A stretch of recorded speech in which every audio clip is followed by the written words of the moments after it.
Hi, I'm Mani Sharma and today I bring to you a very fresh, direct talk.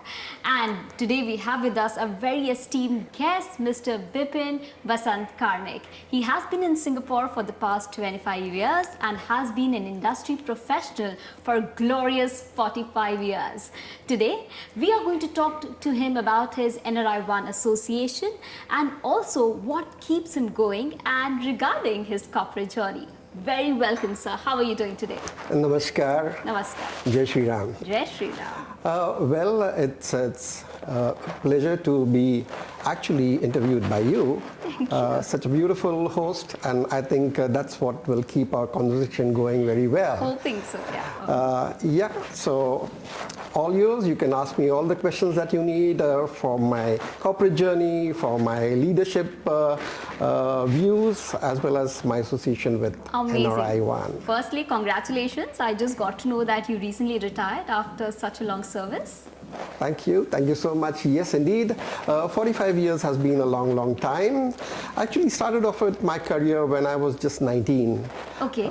Yeah, so it was 19. An untimely death of my dad, and that's when I was forced to, take up the career.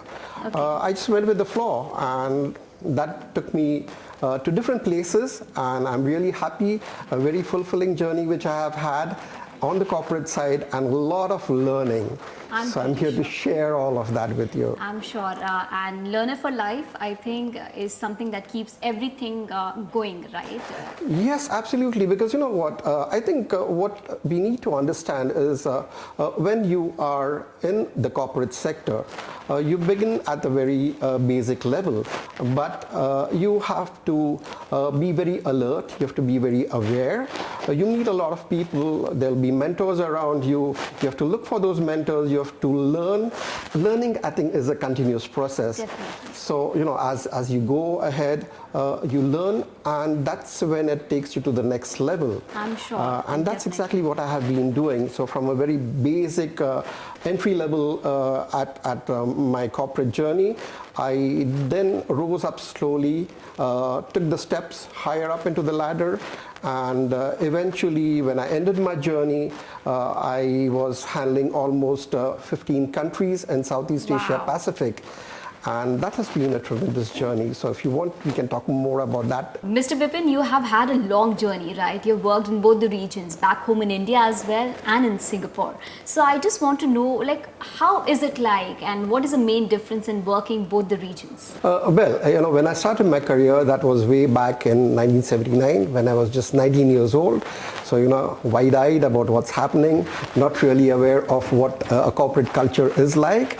But I was learning. I was looking at my colleagues, how they are working. What I decided to do was actually, try to learn from every person that I met, whether it was in the office, whether it was outside, picking up from them, picking up their skills, trying to understand what they are doing. And frankly, I believe, every individual has a special quality. Definitely. And that's where I said, okay, let me pick up the best from this individual.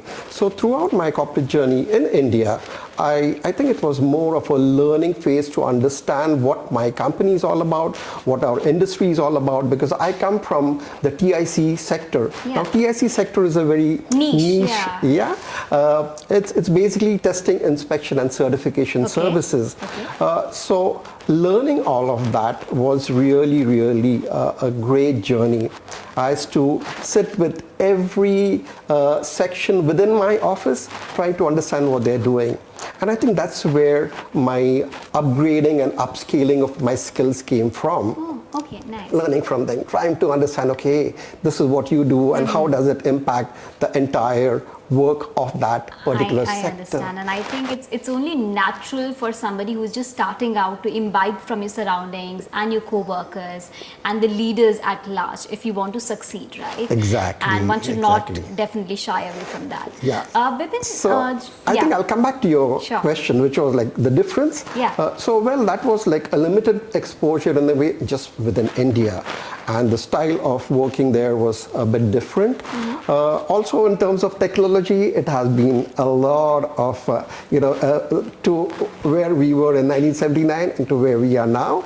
I think there was a big major change. So when I came to Singapore, I think I got exposed to a lot of the multinational, the international culture, meeting up with so many different people from different countries. They've got different ways of handling their business. And being in charge of the region, Southeast Asia, Pacific. So I had countries like Philippines, Australia, Thailand, Myanmar, Bangladesh, of course, Malaysia, Indonesia. So you've got a varied culture over here. The languages are different.